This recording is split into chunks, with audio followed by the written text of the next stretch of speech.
ബംഗളൂരുവിൽ പിതാവിനെ ചാക്കിൽ കെട്ടി കൊറിയർ അയക്കാനുള്ള ശ്രമവുമായി മകളും കുടുംബവും പിടിയിലായി. റീൽ ചിത്രീകരണത്തിന്റെ ഭാഗമായാണ് പ്രായം ചെന്ന പിതാവിനെ മകളും സഹോദരങ്ങളും ചേർന്ന് ചാക്കിൽ കെട്ടി കൊറിയർ ഓഫീസിലേക്ക് എത്തിച്ചത്. സംശയം തോന്നി ചാക്ക് പരിശോധിച്ച കൊറിയർ ഓഫീസർ ജീവനക്കാരാണ് ശ്വാസം മുട്ടി കഴിയുന്ന പിതാവിനെ കണ്ടെത്തിയത്.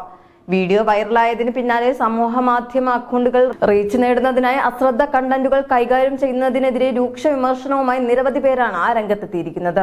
വ്യാലിക്കവൽ പോലീസ് സ്റ്റേഷൻ പരിധിയിലെ കൊറിയർ ഓഫീസിലാണ് സംഭവം. വലിയൊരു ചാക്കുമായി ഓഫീസിലെത്തിയ കുടുംബം ലഗേജ് എത്രയും വേഗം ഷിപ്പ് ചെയ്യണമെന്ന് ആവശ്യപ്പെടുകയായിരുന്നു. പാഴ്സൽ ചാക്കിനുള്ളിൽ എന്താണെന്ന് ചോദിച്ചപ്പോൾ കുടുംബം വ്യക്തമായ മറുപടി നൽകാത്തതിനെ തുടർന്ന് സംശയം തോന്നിയ ജീവനക്കാർ കെട്ടഴിച്ച് ചാക്ക് പരിശോധിച്ചപ്പോഴാണ് ഞെട്ടിക്കുന്ന വിവരം പുറം ലോകമറിഞ്ഞത്.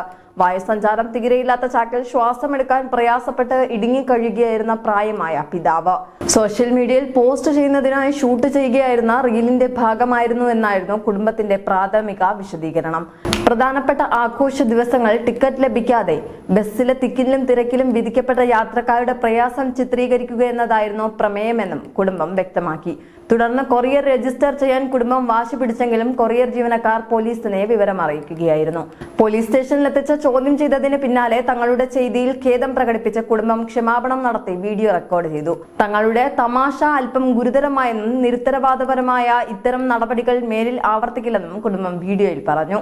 സമൂഹ മാധ്യമങ്ങൾ വൈറലാകുന്നതിനായി സ്ഥലകാല ബോധമില്ലാതെ ഇത്തരം പ്രവൃത്തികൾ ആവർത്തിക്കരുതെന്ന് നിർദ്ദേശം നൽകിയ പോലീസ് കേസ് രജിസ്റ്റർ ചെയ്യാതെ ഇവരെ വിട്ടയച്ചു. സംഭവത്തിന്റെ വീഡിയോ സമൂഹ മാധ്യമങ്ങൾ വൈറലായതിനു പിന്നാലെ റീച്ച് കിട്ടുന്നതിനായി എന്ത് കോമാളിത്തരവും പൊതുജന മധ്യത്തിൽ ചെയ്യുന്നവർക്കെതിരെ രൂക്ഷ വിമർശനങ്ങളാണ് ഉയർന്നുകൊണ്ടിരിക്കുന്നത്.